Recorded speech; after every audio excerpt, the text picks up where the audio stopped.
Hello friends, कैसे हैं आप। दोस्तों, अगर आपके पास एक लैपटॉप या कंप्यूटर तो आपने कभी ना कभी ऑपरेटिंग सिस्टम के बारे में सुना या पढ़ा ज़रूर होगा। आज हम ऑपरेटिंग सिस्टम के बारे में डिटेल से बात करने वाले हैं। ऑपरेटिंग सिस्टम होता क्या है, ये आपके कंप्यूटर में कैसे काम करता है, इस पर हम आज डिटेल से बात करेंगे।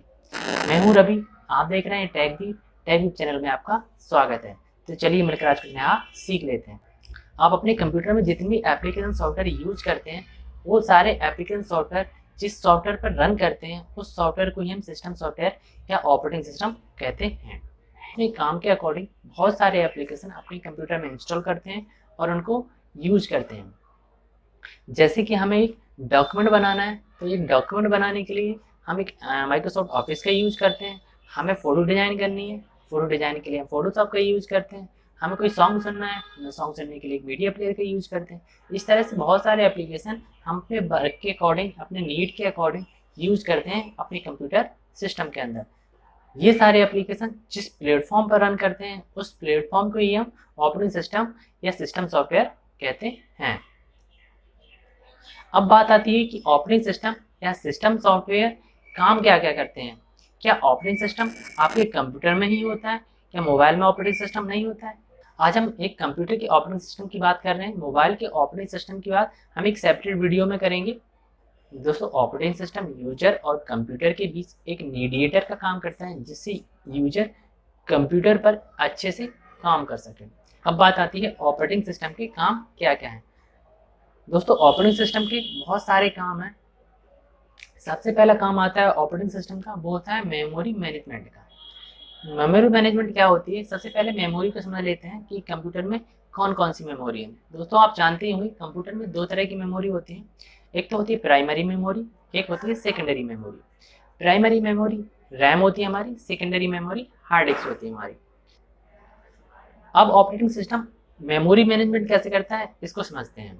दोस्तों, जब भी हम कोई एप्लीकेशन अपने कंप्यूटर में रन करते हैं, उसको ओपन करते हैं, तो उससे पहले क्या होता है, कैसे वो ओपन होता है, इसकी प्रोसेस क्या होती है। जब भी हम कोई एप्लीकेशन ओपन करते हैं तो ऑपरेटिंग सिस्टम का यहाँ पर क्या रोल होता है।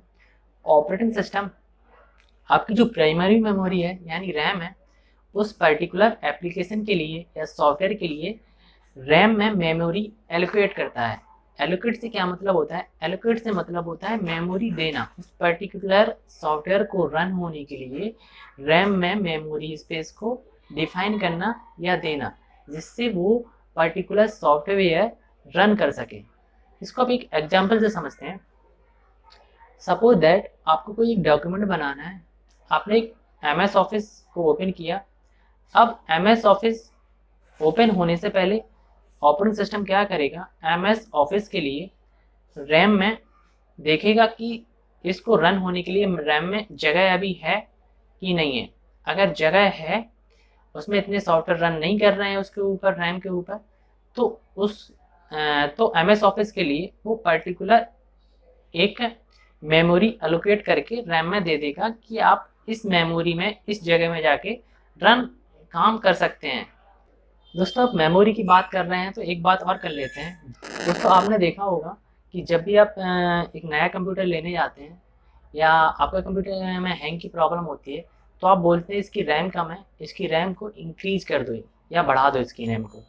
तो ऐसा क्यों करते हैं, तो इसका जो कॉन्सेप्ट होता है वो यहीं से निकल के आता है कि आपके रैम में जितनी ज़्यादा मेमोरी स्पेस होगी, आपका कंप्यूटर उतना फास्ट काम करेगा या उतनी अच्छी स्पीड से काम करेगा। क्यों करेगा इतनी अच्छी स्पीड से, इसका रीज़न है कि आपका कंप्यूटर एक साथ कई सारे एप्लीकेशन को रन कर सकता है। क्योंकि आपकी रैम चूँकि बड़ी है, रैम का स्पेस बड़ा है, तो ऑपरेटिंग सिस्टम क्या करता है, एक साथ कई सारे एप्लीकेशन को स्पेस दे देगा रन होने के लिए।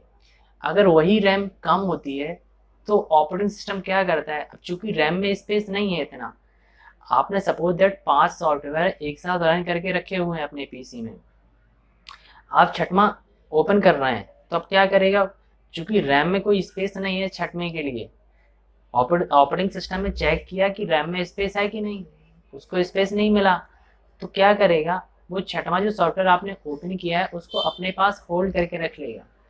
और जो 5 सॉफ्टवेयर अभी रन कर रहे थे उन सॉफ्टवेयर में से कोई भी सॉफ्टवेयर अगर क्लोज होता है और जैसे ही रैम में स्पेस बनता है, ऑपरेटिंग सिस्टम उस होल्ड किए हुए सॉफ्टवेयर को रन होने के लिए रैम में भेज देगा, उसको मेमोरी एलोकेट कर देता है।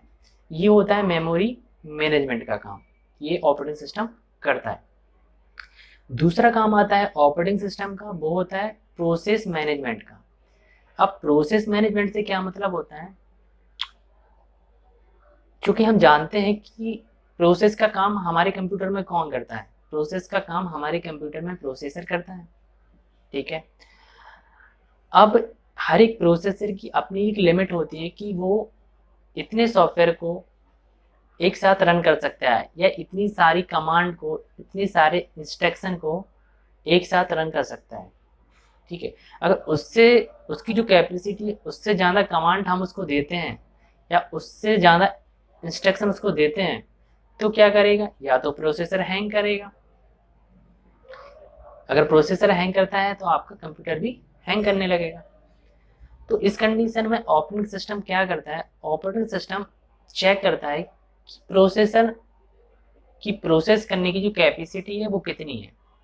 मीन्स एक टाइम में, एक पर्टिकुलर टाइम में प्रोसेसर कितनी कमांड को, कितने सॉफ्टवेयर को एग्जीक्यूट कर सकता है। अगर उससे ज़्यादा कमांड यूजर के द्वारा दी जाती है तो ऑपरेटिंग सिस्टम उस कमांड को, पर्टिकुलर जो कमांड यूजर के द्वारा दी गई है, एक्स्ट्रा कमांड, उसको अपने पास होल्ड करके रख लेता है। और जैसे ही प्रोसेसर फ्री होता है उस होल्ड की हुई कमांड को एग्जीक्यूट करने के लिए ऑपरेटिंग सिस्टम प्रोसेसर को भेज देता है। इस तरह से ऑपरेटिंग सिस्टम प्रोसेस मैनेजमेंट का काम करता है। तीसरा जो काम होता है ऑपरेटिंग सिस्टम का वो होता है डिवाइस मैनेजमेंट का। अब आप क्या करते हैं कि अपने कंप्यूटर में बहुत सारे डिवाइस यूज करते हैं। प्रिंटर हो गया, पेन ड्राइव हो गई, जॉयस्टिक हो गया गेम के लिए, लाइट फैन हो गया, एक्सेट्रा एक्सेट्रा, बहुत सारी डिवाइस हम यूज करते हैं। अब यहाँ पर क्या रोल होता है ऑपरेटिंग सिस्टम का, यहाँ पर ऑपरेटिंग सिस्टम आपके कंप्यूटर में चेक करता है कि कौन कौन से पेरिफेरल्स डिवाइस आपके कंप्यूटर से कनेक्टेड हैं। वो स्कैन करता है, कंटिन्यूसली स्कैन करता रहता है कि कौन कौन से डिवाइस आपके कंप्यूटर के साथ कनेक्टेड अभी हैं।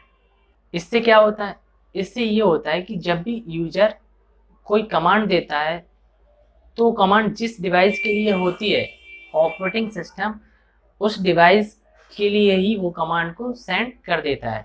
अब इसको एक एग्जांपल से समझते हैं। सपोज दैट आपके कंप्यूटर में 2 या 3 प्रिंटर कनेक्टेड है और आपको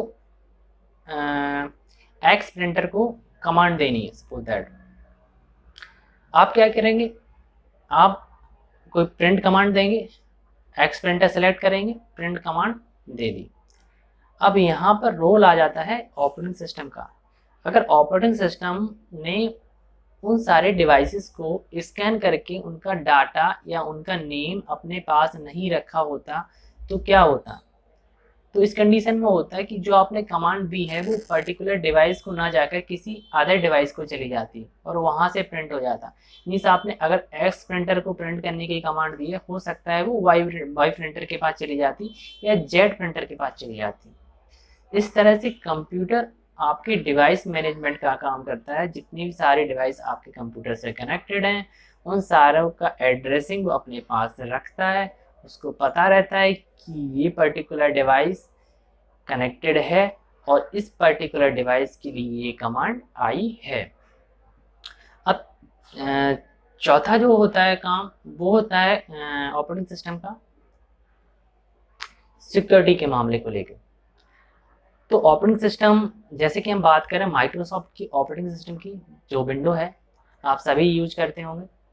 इसमें अगर विंडो 10 आप यूज कर रहे हो तो इसमें पहले से ही प्री इंस्टॉल एंटीवायरस आता है जो कि आपके कंप्यूटर को सिक्योर बनाता है वायरसेस से, और साथ ही इसमें फायरवॉल आता है जो कि आपके कंप्यूटर को, जब आप कंप्यूटर अपना नेटवर्क से, किसी नेटवर्क से कनेक्ट करते हैं, मीन्स इंटरनेट से कनेक्ट करते हैं, इंटरनेट भी एक नेटवर्क है, तो इंटरनेट से आप जब अपने कंप्यूटर को कनेक्ट करते हैं तो वहाँ इंटरनेट पर, मीन्स नेटवर्क पर आपके कंप्यूटर को सिक्योर रखता है। मीन्स अनवांटेड एक्टिविटी से बचाता है। अब ये अनवांटेड एक्टिविटी होती क्या है? अनवांटेड एक्टिविटी कुछ भी हो सकती है, हैकिंग हो सकती है। अब फायरवॉल के बारे में अगर आपको जानना है तो इसके लिए आप कमेंट सेक्शन में कमेंट करके हमें बता सकते हैं, इसके लिए मैं एक अलग से सेपरेट वीडियो बना दूंगा। 5th नंबर का जो वर्किंग होती है ऑपरेटिंग सिस्टम की, वो होती है ट्रबल शूटिंग की। यहाँ पर ऑपरेटिंग सिस्टम क्या करता है? यहाँ पर ऑपरेटिंग सिस्टम यूजर को हेल्प करता है ट्रबल शूटिंग करने में। ट्रबल शूटिंग क्या होती है इसके बारे में मैं अभी आपको ब्रीफली बता देता हूँ। इसका मैं एक सेपरेट वीडियो लाऊंगा बहुत जल्द कि किस तरह से आप अपने विंडो में ट्रबल शूटिंग कर सकते हैं।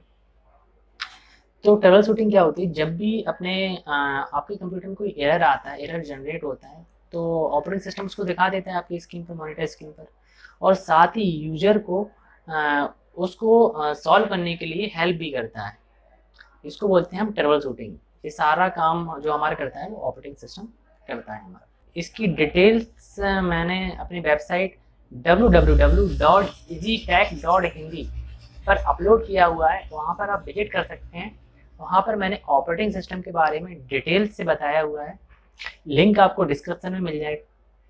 वहाँ पर जाइए और विजिट करिए। ऑपरेटिंग सिस्टम क्या होता है, कैसे काम करता है, उसके क्या क्या काम होते हैं, सारा सब कुछ वहाँ पर आपको मिल जाएगा। इस वीडियो से आपको कुछ भी सीखने को मिला है तो इस वीडियो को लाइक और शेयर जरूर करिए अपने फ्रेंड सर्कल में। अगर इस चैनल पर आप नए हैं तो इस चैनल को सब्सक्राइब कर लीजिए, साथ ही बेल आइकन को प्रेस कर लीजिए, जिससे कि आने वाली वीडियो की नोटिफिकेशन मिलेंगे आपको सबसे पहले। तो चलिए फिर मिलते हैं एक नई टेक वीडियो के साथ। तब तक अपना ख्याल रखिए। Take care, good bye.